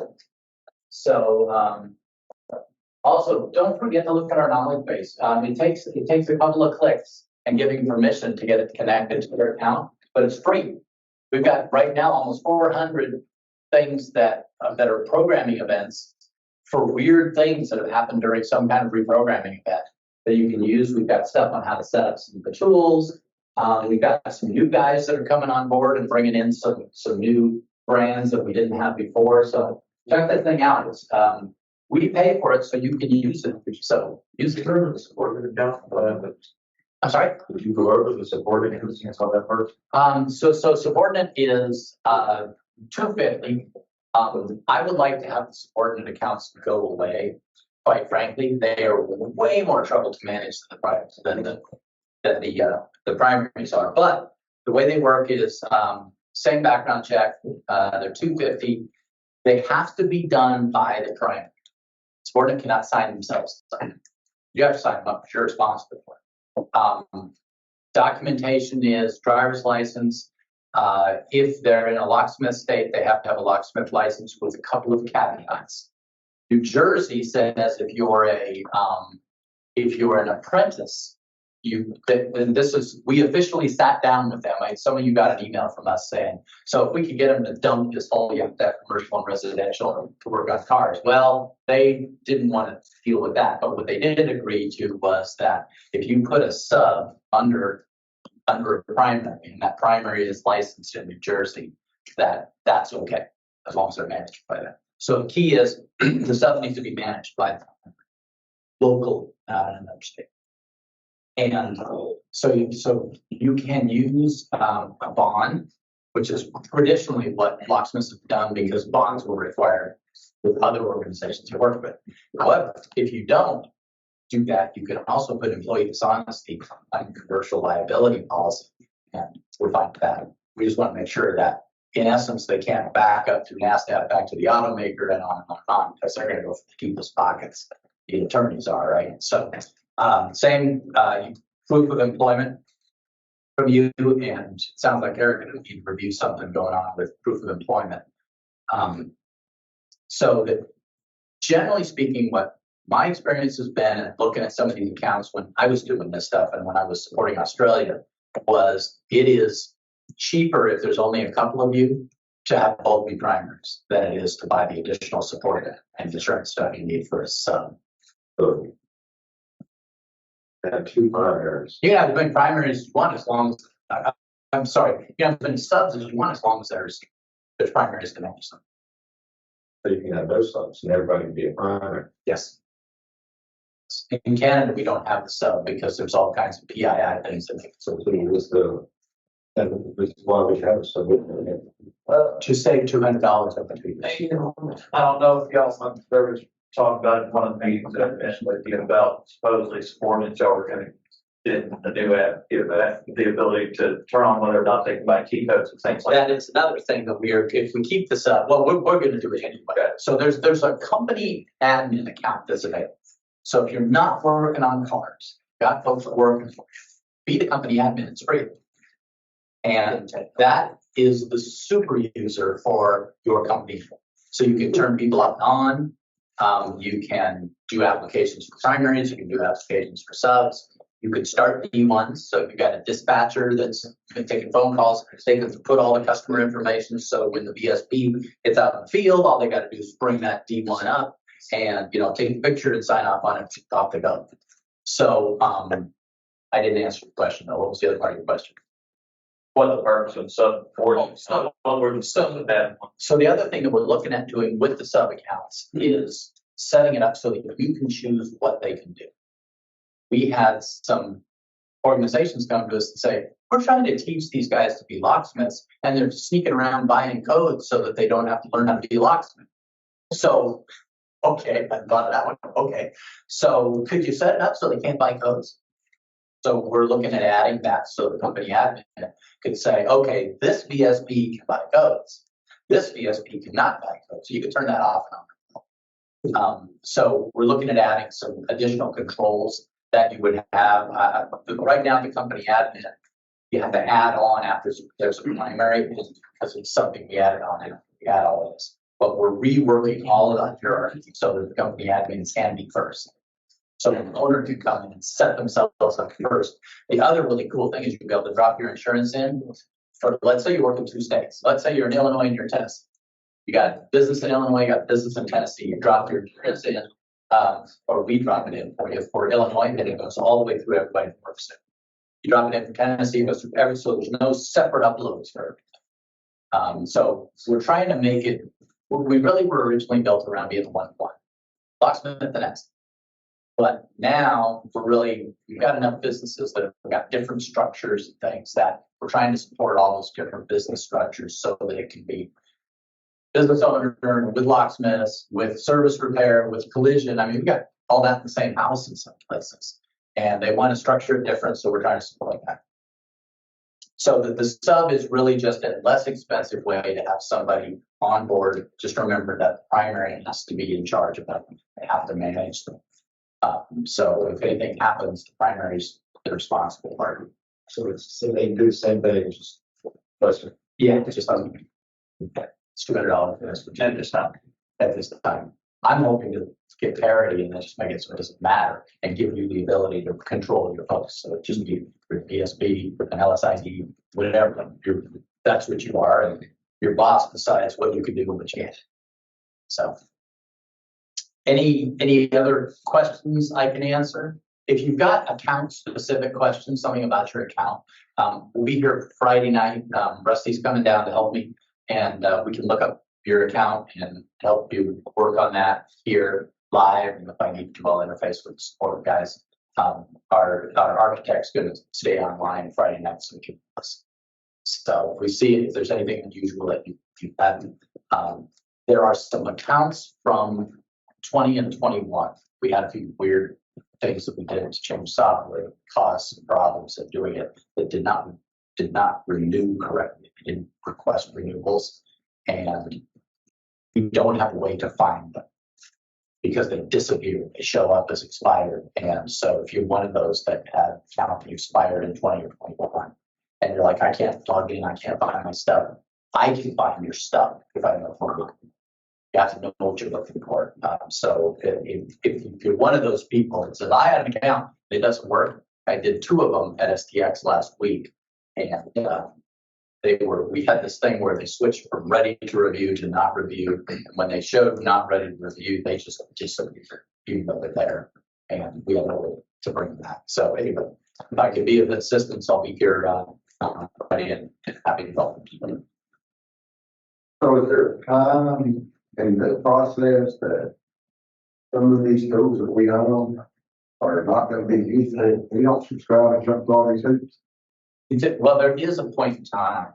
It's right now a push and pull situation. So trying to get sort of to a point where we feel like we got like maybe 9 or 10,000 VSPs signed up, particularly on the locksmith side. So we're kind of looking at what those ratios are and where that goes. We've got a couple of tool companies that serve a number of companies that are working on software that has to get pushed out. So we've got 2 moving parts right now. We've got tool companies ready to go now. We've got tool companies that are working on stuff. But I don't want to do it too soon and have people be in a box of that. So I'm really trying to play both sides of this thing so that we don't get 2,000 applications in the same. Because Well, my question is, let's say I've got 2 out after 5 years. I don't subscribe to all of this. I would have built a lot of it too well. we don't. Tool companies. We are not in charge of what the tool companies do. We're simply building the process by which they validate. And then right now, this phase, when it goes live, the answer is no, you will still be able to use your tool as it is built, as it was built. Does that mean that in future federal legislation is not going to come down that makes it illegal on tool without NASCAF protocol? Down the hill. Y'all better start saving some money for the lawsuit. Somebody can say. Well, And then, the laws that are trying to come at us are much worse than voluntarily playing. well, but then your presentation, locksmith is not a problem. In the theft industry. You haven't tracked with me then. We know the locksmiths aren't the problem. We need to take you off the table. And by having transactions and being able to prove that you're not the problem and that we've locked down the tools that are the problem, that's how we solve this. The tool manufacturers are the ones that have voluntarily decided to go forward with this process. So the tool manufacturer is the one that you need to be looking for. They don't have products, tool manufacturers that are like 100% on board. All I know. They're the ones that have Been off board. All everybody else. I agree with that, outside of all two. If they're an ETI member and they do security functions on their tool, to stay an ETI member, to be able to buy data from automakers, they have to participate in this. That's ETI. Is that including the gateway access like the government? Well, the gateway piece is a completely different animal. I mean, but I get that, but you have to be an ETI member to get that. So it's what I'm saying. No. You know, That is an EPA law. It does not have anything to do with ETI. okay. So they don't, so if the company doesn't play along, say Top Dog or something, right? Then they can still be in the ETI. Or they can still get auto access, we'll say that. I don't know what auto rules are. I don't know what auto rules are. But they work with ETI. That is not my wheelhouse. Is that's my understanding from it was, is if you have to be an ETI, have auto. So if that's the case, then if you're saying they can't be in the ETI unless they're playing along with this program, one would assume that they're not going to have gateway access. Because that is a big deal for Alltel, Top Dog, and any launch, any potential manufacturer. If you take thousands of thousands, because you got to figure, you have a small market of locksmiths and key tools out there, but the market for diagnostic tools is way bigger. So, yeah, that if you take a town last night, you got 30 scan tools in it at least, even if it's small town, you have one. So, right. At that point, it might just be more beneficial if you're concerned about that in the future to keep the tool that you have. Oh, that's what I'm saying. Not updated. And it's not the biggest issue with all topics is for anybody that has to go to the lock shops, it's going to be $1,000. Well, we don't jump through some more hoops. I mean, I've already got all this. I'm in Tennessee. We didn't have enforcement. You know, we've been pounded for crap that nobody enforced. You know, Believe me, I deal with all the laws that aren't enforced. I threaten with laws that aren't enforced. Fortunately, they still believe me because about 90% of automakers, 87 if you want to be specific, participate, even though they know no one's going to enforce it on them. So there's no question it's voluntary. I get it. I've run an auto repair shop for $30. There's always something new that you've got to pay for. There's something new you got to do. But at the end of the day, industry waited and said, get these laws, we're going to have other problems. There also are some other underlying things going on where we're able to control a little bit of some of the fraudulent stuff that's happening between certain countries and the United States. I mean, I see a lot of value in trying to fit it. I'm just saying. So almost a little bit too late at this point for what we've got invested for somebody to come in 5 years down the road and say, well, that tool's wrong. This is evolution. right? This is gonna be, a lot of older cars are gonna be fitting this. A lot of the tools that are out there, they're not updatable. Or people will choose not to update them, but eventually they're gonna need to work on newer cars. Sure. So this is evolution. We recognize that, but you can't just say, nothing we can do. And there's a lot of the information that when you guys are helping narrows this search by millions of transactions, right? It narrows it. So if you're a cop, you can quickly say, oh, it's none of those guys because I can see the numbers right here. You know, and so that we can quickly tell them these are not the drones you're looking for, right? And move on. And I don't know the name of the product, so I'm sure it's my name, but the crap you can buy through AutoZone where Donny, you know, that's where y'all, that's where y'all can start. I mean, there's no rest of that. Yeah, how can you stop the Amazon, like 59608 on Amazon? That's a great question. So Amazon needs policy to enforce, and there isn't any. And they will. Of course it's not. But they have to have some policy. And we've got A2C2, which is the automakers anti-counterfeit group. You may not like them, but they do a lot of good work on your behalf. They take counterfeit keys that do not work off the market before they ever get in the hands of distributors. They ship in pallets and pallets of these that have a few stolen real keys in them, mixed in with a whole bunch of junk. And Customs and Border Protection has no one to do anything about it. Now they do. Now they've got somebody who will actually prosecute. And Customs used to just go, got nobody to prosecute, so we're just going to let them go. And that trash, again, I'm going to prosecute, but this, you know, dumpster. They have to have an injured party. I mean, unlike the way they do it in New York and stuff, that's not like that here. So Customs has to have an injured party. Somebody will complain. The other thing Customs has to have, and this is the manufacturers complaining. now they are. A2C2 has been around since 2019, and they're making a serious dent in the counterfeit. You know that there are counterfeit tools that come in with counterfeits right behind them. They stole the stolen tools. Yeah, knockoffs of the knockoffs, literally. And so, to your point, eBay is actually the hardest. They're kind of Wild West, but Amazon gets it. But they're like, show me a policy, give me something I can put my teeth into. I get 10 calls a week, man, just for people order keys online. Hey, can you program? Can you just program my key? Man. Yeah. I mean, it's getting out of hand with that. What's so much junk that should be? No, do it. This is wrong. I'm just saying. Yes, I give them $20 on everything. I mean, I still charge them. Yeah. We have it's non-refundable, so that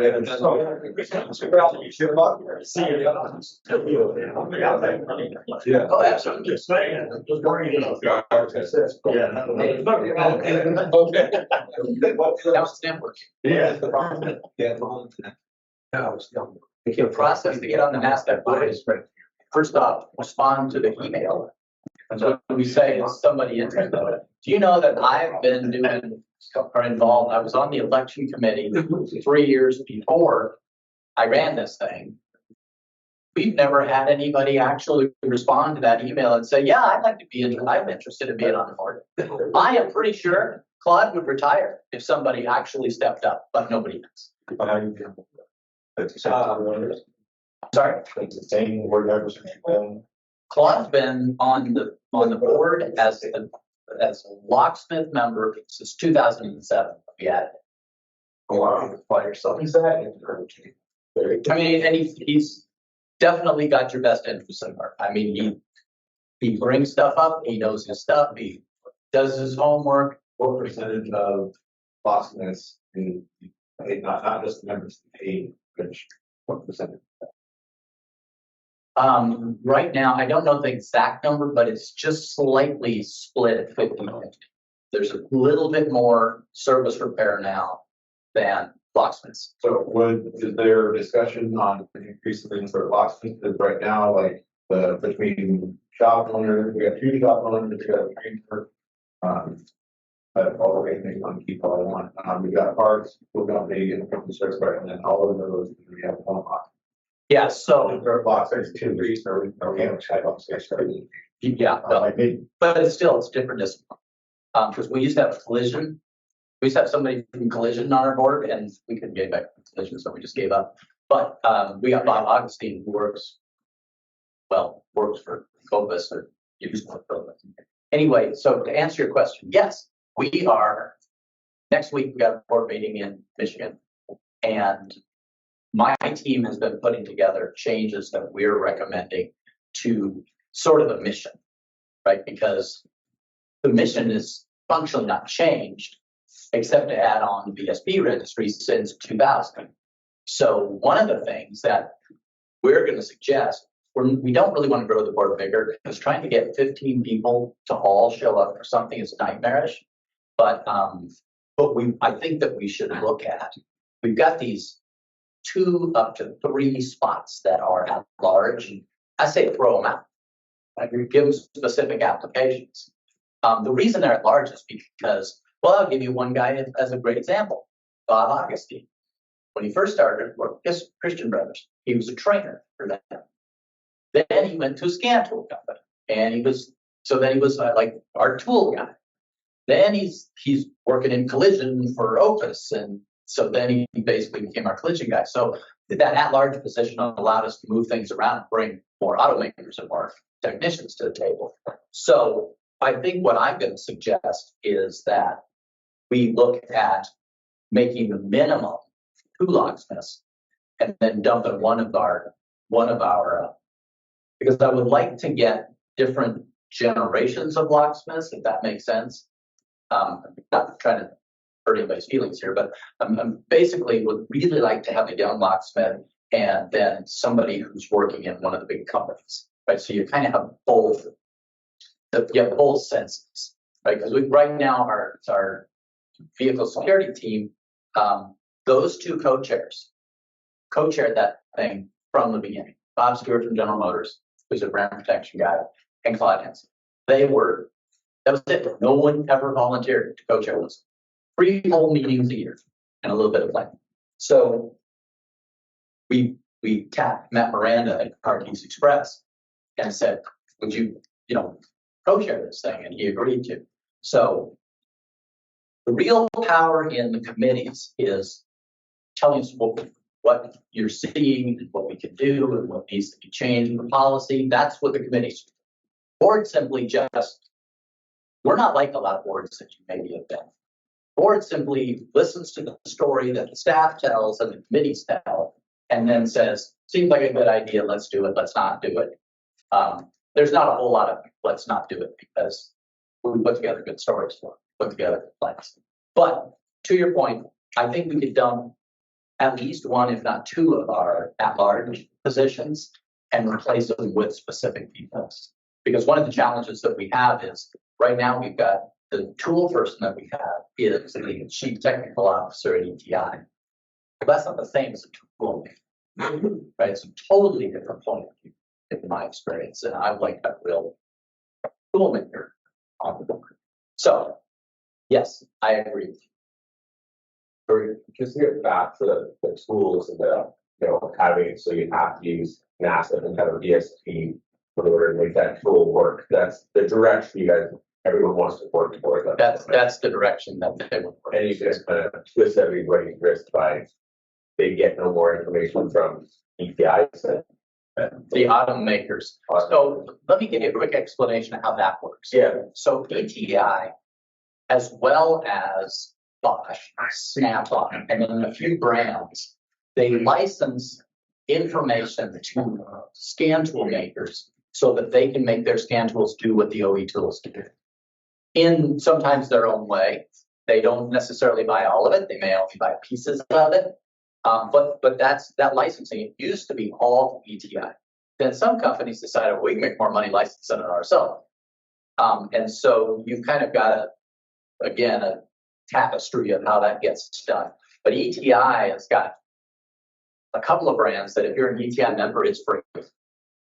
So that's a big deal if you're a scan tool maker. Some brands are $1,200, $1,500. Some brands are $30,000 for license information. Just depends on the brand. So that's where I guess the drive is for a tool maker to play in the space. And by the way, this is their decision. They didn't just tell their members what they're going to do. The members voted on it. It was unanimous. Same thing, I think. So the tool makers are playing ball and you're at NASCAF. Those tools, are they gonna get more information from the auto manufacturers? Like right now, 21 F-150, they have break out FDRS to do that. But my other aftermarket autos have tools and out of their smartphone there. If they're doing involved in all this, are they gonna be able to get that information, develop the modules or a slant that there? That's the whole reason. You know, I would think that, yeah, that's why you want to get involved. That's a benefit for the locksmith. Right? But it's got a whole vertical. So think about it. The only thing that's negative for the auto manufacturer now they're not selling me FDRS. Which is also an interesting. Let me try to cover how this whole thing works. So okay, there is a regulation in the EPA Clean Air. You may not know the security is in there, but it's in there. And it says that automakers, and I'm paraphrasing, if you want to see the actual thing, I can show it to you. But it basically says that automakers have to make immobilizer information available. Well, let's just face it, everything's a mobilizer anymore. Everything's emissions. Because if a car doesn't run, it's an emission affair as far as California is concerned. And since they seem to be able to make decisions for the whole rest of the world, then there it is. So they have to make it available. However, if it's available through, and they say something like a cable, I think they would think of a mongoose. If it's available through an inexpensive cable, basically what it says, just to paraphrase it, the automaker cannot basically sue a company that's built another way to do it. So if one of the companies comes up with a way to reverse engineer it and get around it, the automaker can't sue. However, what I've been telling the automakers all this time is, y'all made this problem. You caused it. Because if you had licensed your routines to begin with and said, if you're doing security, because the law says so, if you're doing security, you have to do it our way. Now, Toyota says that you have to do it their way, but they won't license it to you. Like, I'm going to fly, the law says that. They quiet it down when I pointed it out to them. But the amount of folks in our business that do not know the laws as they exist, I mean, people who need to make decisions, is stunning. So, to your point, I'm talking to brands right now about, okay, so now that we're talking about this thing, you stop worrying about security, they're going to be validated. Can we have your routine? Right. So at the end of the day, all they care about is stop cars from being stolen. Or, yes. You know, there should be a free flow of information to the guys with my fault. Yeah. That is exactly that's what I'm working on. The big problem is at automakers, there are silos. Yeah. So many of you probably heard me tell this story, but I'm just going to tell it again in brief. First time that I took Holly, our managing director, to meet the Stellantis folks, I called the meeting and said, and invited the people that we were going to meet there, the people that I work with. They had never met each other. The scan tool guy, the service information guy, the guy in charge of security, and the guy who's their boss didn't know who 3 of his 4 employees were, and their compliance engineer. He knew everything because he's the one who goes chasing after it for them. But 2 of them, their offices were like far enough they could talk to each other if their doors broke, and they did not know one another. So Holly's like, is this typical? I'm like, yeah, every brand I go to. So you've got the security guys and the licensing people who may not even be in the same building, may not even be in the same company. And that's where the challenges come. So with the Ford guys, for example, the woman who's in charge of all the licensing, she doesn't know the passive anti-theft guy. And there's a guy for the whole world at Ford that's in charge of patents. And so we're meeting next week to hopefully hammer out a way, because she's like, well, why wouldn't we just license those routines? I don't understand. Why wouldn't we do it? Then we can tell them how to do it, right? Yeah, if they do it a different way, then you can say, fine, we're pulling all of our licenses back.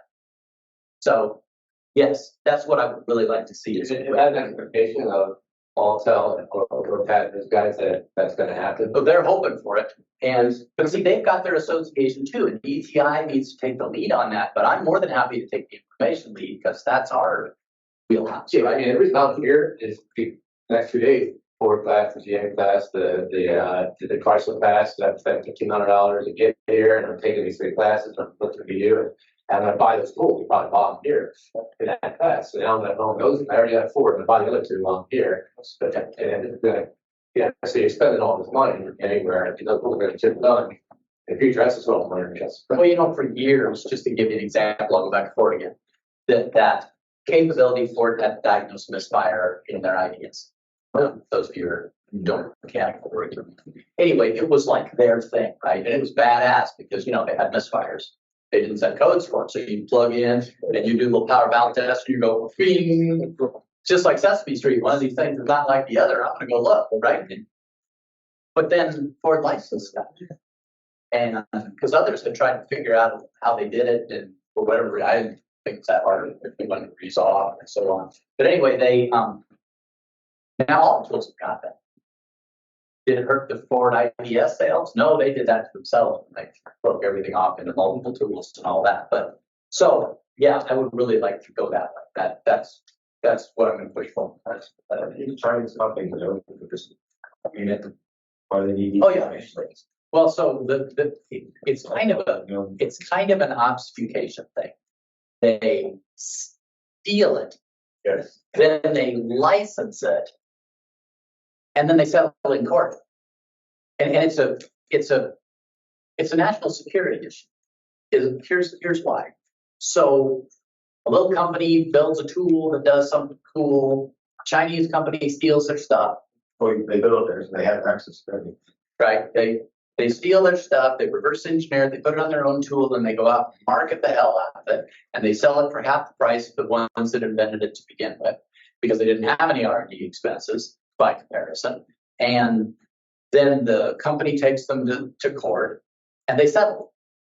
Well, so I've got it translated from Chinese deal from the Chinese government a few months ago, talking about the companies that had settled because the Americans were causing problems again. And you look at the number that the company that won got, and you look at what their loss was, and you look at what their market share loss was, and then you look at their valuation loss.